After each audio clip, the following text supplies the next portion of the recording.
Aquí está lo que estábamos conversando en relación a la hemostasia, ¿no? Tenemos un caso de una persona que se corta. Lo primero que tiene que suceder es una respuesta autónoma, una respuesta rápida, una respuesta que ayude a regular lo que vendría a ser la pérdida que se está observando en la búsqueda de la homeostasis. Tiene un componente autónomo, está asociado con lo que vendría a ser el ligando noradrenalina y adrenalina, el cual va a favorecer lo que vendría a ser la fase vascular. Luego de ello vamos a observar de que justamente esto generaría la vasoconstricción, porque hay una injuria. Entonces la vasoconstricción, ¿cómo se da? Cuando el ligando, en este caso adrenalina y noradrenalina, se libera, va a llegar al músculo liso vascular a su receptor, que es el adrenérgico alfa 1.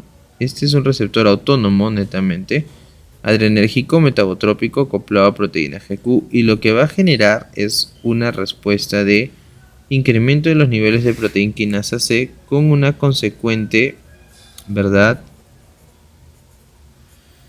respuesta asociado a un en este caso vasoconstricción, pero que puede estar asociado a un incremento de la resistencia vascular periférica, también dándose el caso de la acción de las catecolaminas, ¿no? Luego de ello, vamos a observar este evento de aquí, que ya está necesariamente la acción de las plaquetas. Lo que sucede es que al verse expuesto justamente la relación del endotelio y subendotelio, las fibras de colágeno se van a expresar, ¿ok?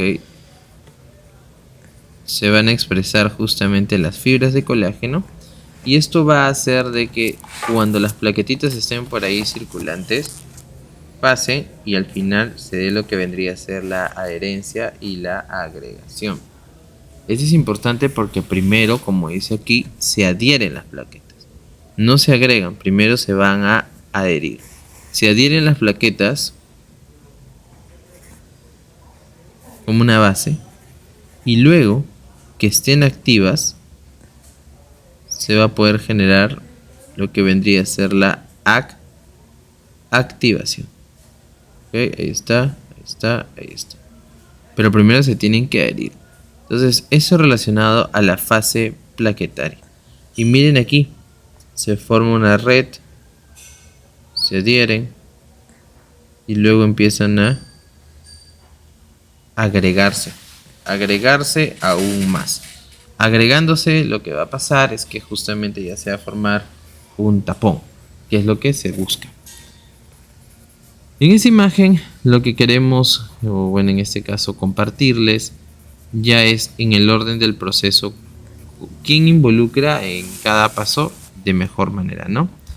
Por ejemplo, aquí tenemos la relación inicial, ¿se acuerdan? Lo mencioné hace un ratito, relacionado a la injuria, relacionado al daño. Lo primero que van a tener que entender ahí es que va a haber una vasoconstricción. Entonces, ya hemos visto por qué. Hemos visto el porqué de la adrenalina y la noradrenalina.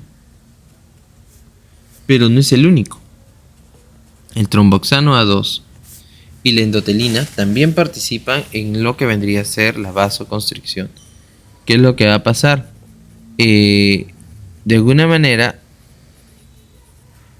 recuerden de que esos provienen de la parte celular, se liberan y favorecen, ¿no? Luego de ello, el óxido nítrico, por su parte, es contraparte de lo que vendría a ser el proceso, ¿no? Es un regulador.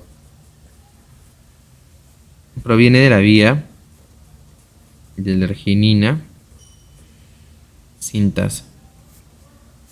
Luego tenemos, cuando ya están expuestos estos, justamente les dije, las fibras de colágeno, la 3 y la 4 sobre todo, son las que más se expresan, y va a favorecer lo que vendría a ser el fenómeno de adhesión. Se van a adherir. Al adherirse estas, ¿ok?, lo que va a pasar es que va a generar esta pequeña base, con la cual va a sedimentar y se van a poder unir las demás plaquetas. Entonces, en este caso, en la adhesión, ¿qué glicoproteína es la que participa? Ahí está, la 1B59. Este es un target importantísimo. No es la única, también juegan la 6 y la 1A2A, pero la 1B59 es la más preguntable por su aplicación clínica. Y es que liberarse también se libera el factor de von Willebrand y favorece que se dé la adhesión. Luego de ello tenemos la activación, es decir, ya se adhirieron y ahora se tienen que empezar a activar. Y al activarse van a empezar a generar también mayor secreción. Secreción de mediadores que van a favorecer que otras plaquetas se agreguen. Dentro de los mismos, aparte de lo que habíamos conversado, va a estar la glicoproteína 2B3A. Esta también es recontra preguntable, porque aquí juegan algunos medicamentos, ¿ok? Entonces sí es muy importante. Y así como está esta, también van a ustedes a poder encontrar lo que vendría a ser la relación del ADP y su receptor, que es el P2Y12. Con eso ustedes van a poder verificar de que va a existir una relación de agregación. Y es muy importante por justo, no solamente por la patología que les decía, sino también por las enfermedades que pueden darse. ¿Qué otros mediadores se liberan? Aquí están, el mismo fibrinógeno, ya habíamos hablado, el factor de crecimiento, tromboplastina, trombospodina, calcio, serotonina y histamina, dependiendo de qué gránulo era el que estaba liberando. Y de la membrana, la famosa enzima COX, que va a favorecer la síntesis, ¿no? La formación del tromboxano A2. Importante porque la COX es una enzima también, ¿no? Y es un target. Por ejemplo, cuando das aspirina, bloqueas a la COX. Y al bloquear a la COX disminuye la síntesis de tromboxano. Y el tromboxano lo que hace es favorecer la agregación plaquetaria. La agregación, que es el último paso que estamos observando aquí, en donde podemos verificar todo este cúmulo y el enmarañado que se va a generar justamente por la activación de los diferentes mediadores con sus receptores. ¿Qué es lo que hace? La formación del trombo. Entonces, en la hemostasia vamos a poder observar eso, vamos a verificar de que existen alteraciones en la retracción y que también podríamos hablarlo con fármacos, ¿no? De lo que les estaba diciendo. Por ejemplo, en la glicoproteína 1B59, que es bien preguntado en varios exámenes nacionales e internacionales, está el famoso síndrome de Jean-Bernard-Soulier. ¿Ok? De Jean-Bernard-Soulier. En lo que vendría a ser esta alteración también va a estar la enfermedad de von Willebrand. Y tenemos con la glicoproteína 2B3A, tenemos lo que vendría a ser la tromboastenia de Glasman.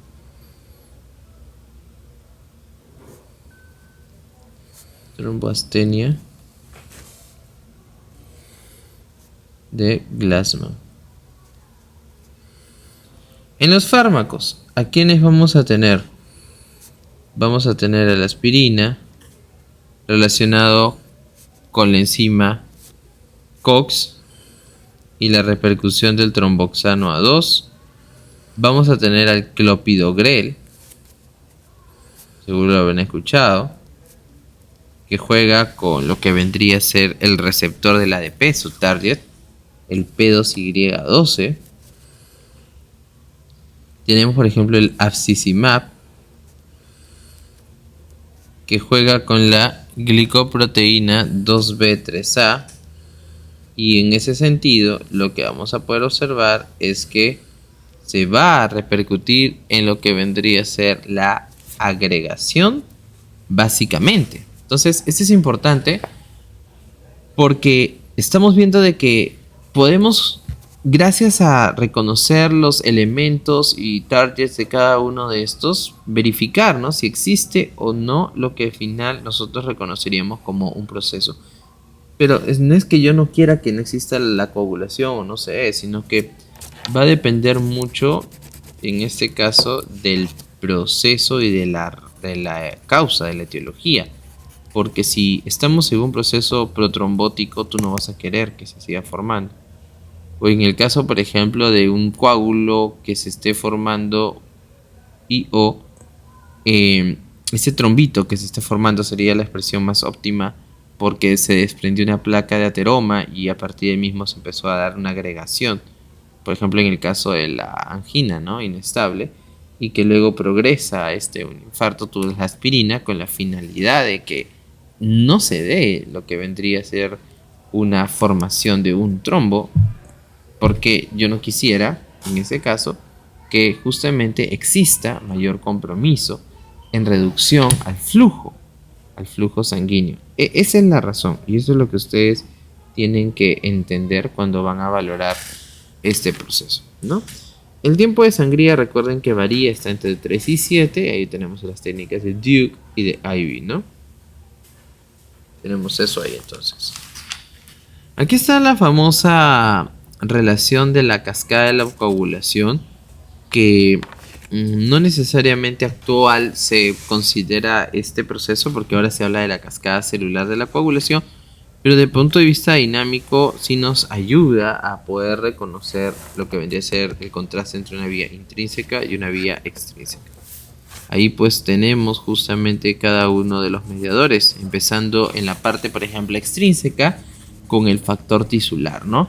Que gracias al mismo vamos a poder verificar que va a jugar con la famosa vía de la tenaza, que es el factor 10, que repercute como activador de la protrombina. La protrombina aquí es como que el que vamos a tener como protagonista porque es el que está asociado a la vía común.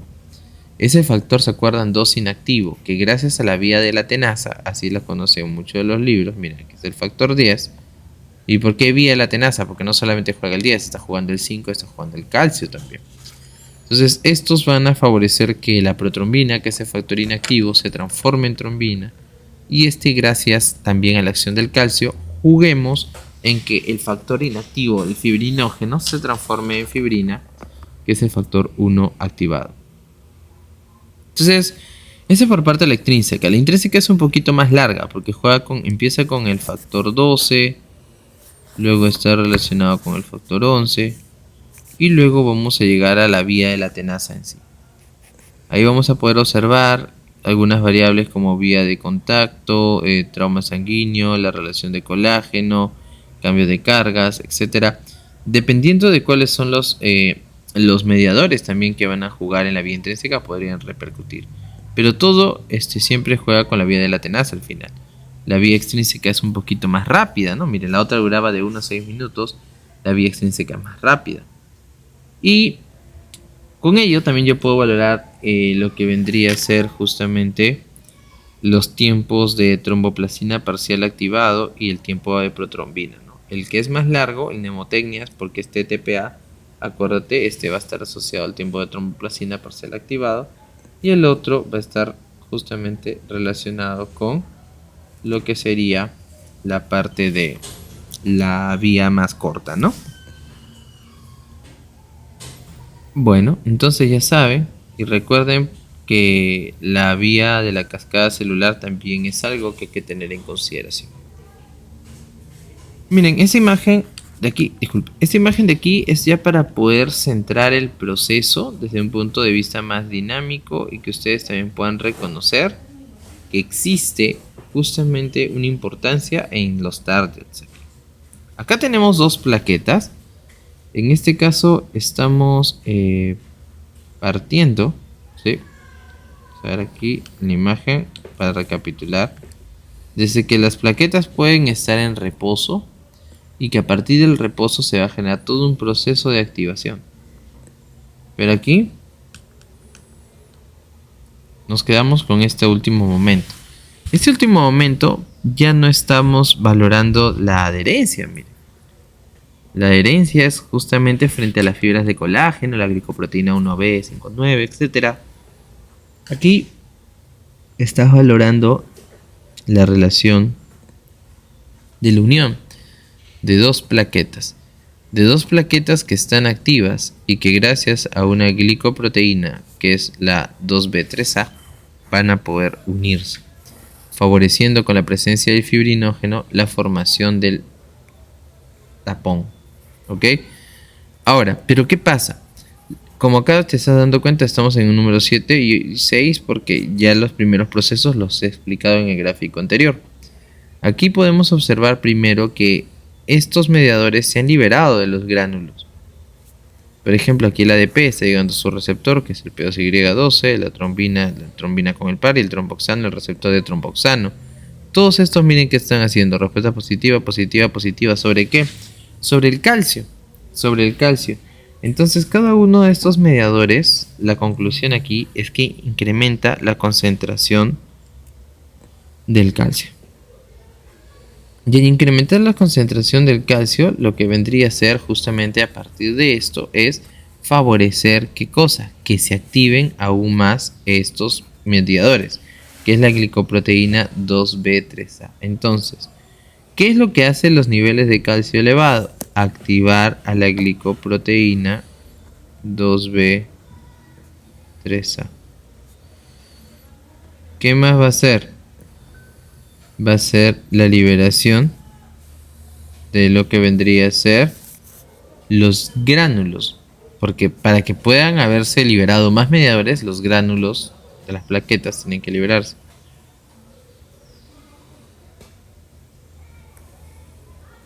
¿Y qué más? La activación de la síntesis, miren lo que estoy diciendo, del tromboxano A2. Porque la COX, claro, es la enzima, pero luego en cada cascada va a existir lo que vendría a ser ya un proceso en particular. Aquí se verifica la vía del tromboxano sintasa y es ahí donde justamente va a jugar el calcio, porque va a ayudar a que se pueda sintetizar aún más, ¿no? Entonces ahí es importante. Es muy importante esto. Luego de ahí, ya cuando se forma este tapón, ¿ok? Ustedes van a tener en cuenta de que, bueno, se va a tener que ahora verificar el proceso de la reparación. Y es que ya se dio la reparación, pero no se va a quedar ahí el taponcito, sino ahora más bien tenemos que verificar de que este se vaya a eliminar. Entonces, ahí ya puedes ver en el número 9 de que se está valorando el proceso final de la fibrinólisis. ¿Pero por qué? Porque miren la 8. En la 8 estamos valorando que se está formando lo que vendría a ser el tapón plaquetario, ¿no? De fibrina. De la protrombina, la trombina, que es el factor 2 activado, hace que el fibrinógeno se transforme en fibrina, la red o la malla de fibrina. Todo esto ya lo hemos conversado, ¿verdad? 2 inactivo. Vamos a ver, 2 inactivo. Este es el 2 inactivo, 2 activo, 1 y el 1 activado. Y ahora, con esto se forma toda la red.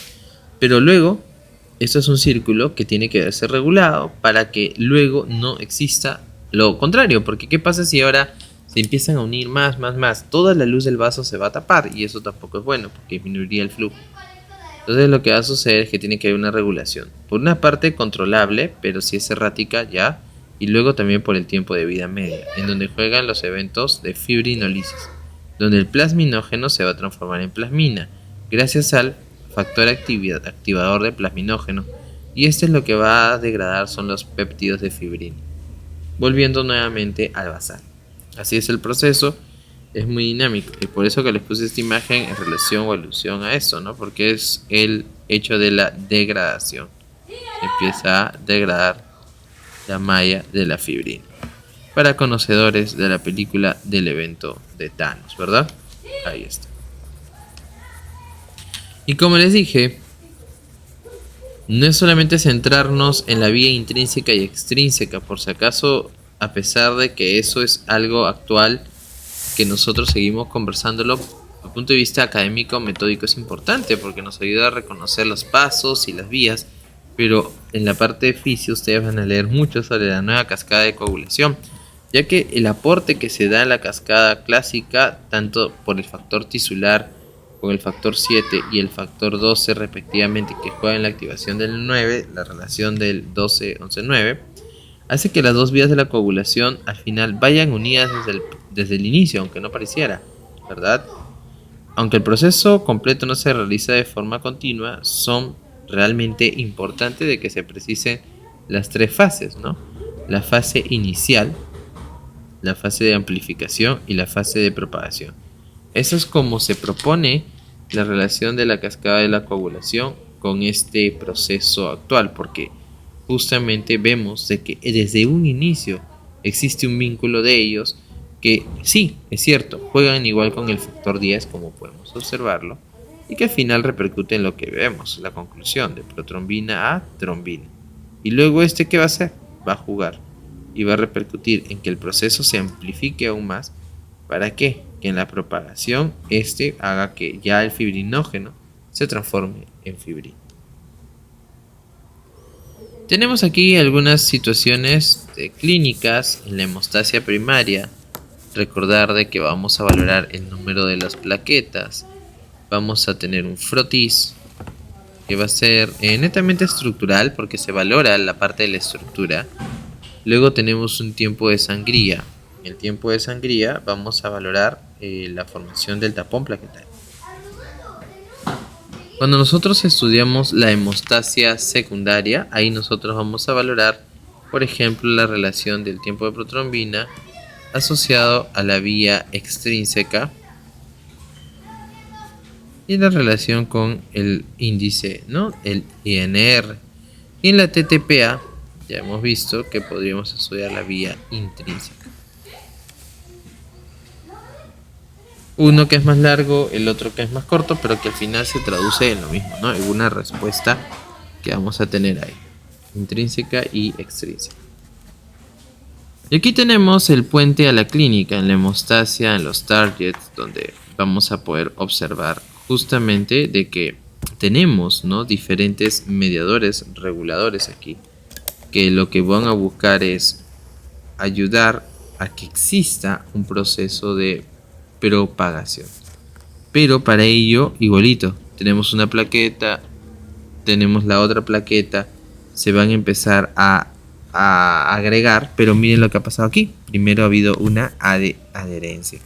Aquí está, ¿no? El glicoproteína, la 1B59. No hemos mentido, ahí está. Yo sé que esta imagen da miedo, porque vemos bastantes mediadores, pero en realidad estos mediadores estimados son los que ustedes tienen que reconocer, porque en estos están justamente varios fármacos. No usamos todos en nuestro mercado, pero sí existen y hay que tenerlos en consideración. Miren aquí. Adherencia primero, ¿no? Primero adherencia. Luego, ¿qué va a pasar? Liberación de los componentes de los gránulos, ¿se acuerdan? Gránulos plaquetarios. Miren, todo lo que se libera. ADP, factor de Bond, mediador. ¿Y qué va a pasar? El ADP tiene que llegar a su receptor. Por una parte tiene el P2Y12, tiene el P2Y1, que juegan de manera diferente, miren. El P2Y12 juega con la GI, con la enilato ciclasa, repercutiendo en lo que vendría a ser la inhibición, ¿no? Que es importante porque juega con los niveles de MP cíclico.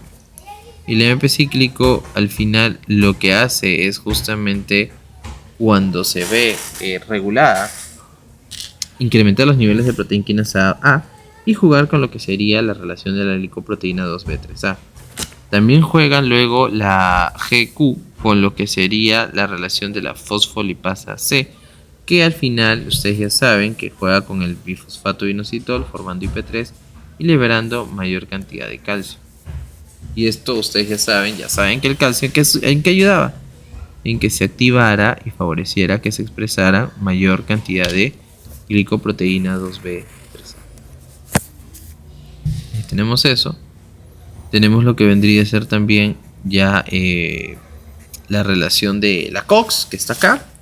La enzima COX que juega con la parte de la membrana, ¿no? El AA significa ácido araquidónico. Y lo que va a formar es justamente, ¿qué cosa? Los prostanoides. Estos prostanoides son los prostanoides iniciales, la H2 sobre todo. Y gracias a puedo formar distintos prostanoides. Pero en este caso, valorando la relación de agregación, tenemos a la vía, ¿se acuerdan? Tromboxano sintasa que les dije hace un ratito, que va a formar al tromboxano. Va a liberarse y va a llegar a su receptor del tromboxano. Y va a formar o más que formar, va a favorecer la agregación plaquetaria. Está la trombina, que les dije que llega a su receptor par, que juega con la fosfolipasa C también, y va a hacer de qué cosa, de que active y libere mayor cantidad de calcio. Ahí está, trombina, la relación de la serotonina, todos, entonces miren, todos están contribuyendo a que al final se exprese mucho más y se genere el famoso fenómeno de agregación, en donde a la otra plaqueta le está pasando lo mismo y se está agregando. Se agrega, en su conjunto forma lo que vendría a ser ya una plaqueta, un tapón de agregación, la malla. Y bueno, aquí en esta imagen que es muy interesante, que es de la Sociedad Revista de la Sociedad Española, se sacó de un artículo de revisión. Podemos ver que hay bastantes rectangulitos rojos también. Estos son los medicamentos que juegan en los diferentes targets, ¿no? Por ejemplo, la aspirina, que bloquea la COX-1, bloquea de manera irreversible a la COX. Está el terutrovan, que juega con la relación de la tromboplastina, la relación del Boropaxar y a la Topaxar, que juega con los trombinas, su receptor. Obviamente, recuerden que no juegan con ligandos, juegan con receptores. Está el abscisimmab, el tirofiban, que son bien preguntados, con la glicoproteína 2B3A. Está el clopidogrel, el prasugrel, el ticagrelor, que juega con los receptores de ADP. Y en su conjunto todos al final van a regular y repercutir en lo que sería el proceso de adhesión y agregación plaquetaria. Para terminar esta parte, les puse un casito, ¿no? En la parte de hemostasia, en donde podemos observar que hay una paciente de 70 años con un antecedente de una gastrectomía. Una gastrectomía, para los que no saben, es una cirugía en donde se extirpa parte o todo el estómago. Te están dando un causal que es por el síndrome de Zollinger-Ellison. Te dicen que acude a consulta por antecedente de cansancio, cefalea y mareos. Le muestran la siguiente analítica: hematocrito 38 y hematíes de 3.700.000. Usted sospecha en la relación que puede existir con la ausencia de las células parietales. ¿Cuál sería aquí la palabra clave, no? ¿Qué es lo que a mí me llevaría aquí a pensar, ok, algo está sucediendo? Son las células parietales, ¿no? Las células parietales, si bien es cierto, es de otro capítulo todavía, pero en el estómago vimos hace un rato la relación con la presencia del factor intrínseco. Y es este factor intrínseco el que al final va a contribuir a que se pueda generar, ¿qué cosa? La liberación del mismo y la absorción de ¿quién? De la vitamina B12 en el ilion terminal. Se va a absorber ahí. Al absorberse la vitamina B12, ¿qué va a pasar? Ya vamos a poder valorar la relación de síntesis de DNA, ¿no? Lo que habíamos conversado. Pero ¿qué pasa si no se forma, de alguna manera no se libera, no se secreta? Va a existir lo que nosotros reconocemos como la anemia, ¿verdad? Megaloblástica. Entonces, existe una macrocitosis, ¿se acuerdan que les dije? Porque los glóbulos rojos se van a quedar mucho más grandes de lo que deberían. Ferropénica no puede ser, porque la ferropénica está asociada al hierro, pero la megaloblástica sí, porque está asociado a la vitamina B12. El hecho de haber leído eso tiene que hacer pensar en vitamina B12. Ahora, ustedes dirán, pero no tengo calculadora, ¿cómo calculo? Es cierto, pero aquí miren, en relación a las claves, tú descartas las ferropénicas. La megaloblástica te quedas con 2, pero los valores normales estaban oscilando entre 80, ¿verdad? Y 100, para nosotros son 97, para reconocer una normocitosis. Aquí te están poniendo 88, te están poniendo 102. 88 está entre los parámetros de normalidad. Y 102 está un poquito elevado. Entonces, ¿cuál de los dos hace match con la respuesta? Es 102.7, anemia megaloblástica. Ahora, ¿cómo lo hubieras calculado? Era 38, ¿verdad? Ese es que tienes que calcular el volumen corpuscular medio, que es hematocrito sobre glóbulos rojos, 3.700.000. Pones todo, ¿te acuerdas que te dije que no? Solo pones los dos primeros dígitos y lo multiplicas por 10. Si tú haces esto, te va a salir esta respuesta. Calculen, se van a dar cuenta que va a salir eso. Entonces, puedes hacerlo por lógica. A veces en los exámenes aquí en nuestro medio, que vienen de cálculo, sí, bien es cierto, no podemos llevar una calculadora. Muchas veces no está asociado a un cálculo per se, como estamos viendo aquí, sino al análisis del constructo. Es muy interesante ese tipo de preguntas porque te están haciendo que tú analices y con ese análisis puedas llegar hasta un resultado numérico. Ya, es cierto que de repente la clave en ninguna de las anteriores podría como hacerte dudar porque en el cálculo podría salir otra respuesta, pero generalmente no es así. Y igual, tú divides 38 entre 3.7 es como 38, 37 es 1 punto tantos, ¿verdad? En este caso estamos valorando la relación de constructo. Entonces es mucho más rápido. ¿Ok? Bueno, entonces con esta parte también estamos cerrando un capítulo importante que es la parte de la serie blanca. En fisiopatología van a ver ya algunos apartados netamente de enfermedad, como las leucemias, y espero de que anemias con mayor profundidad en la serie roja, policitemias, en la serie blanca un poquito más la parte de las leucemias y las PTIs, ¿no? Entonces eso es lo que ustedes van a poder observar.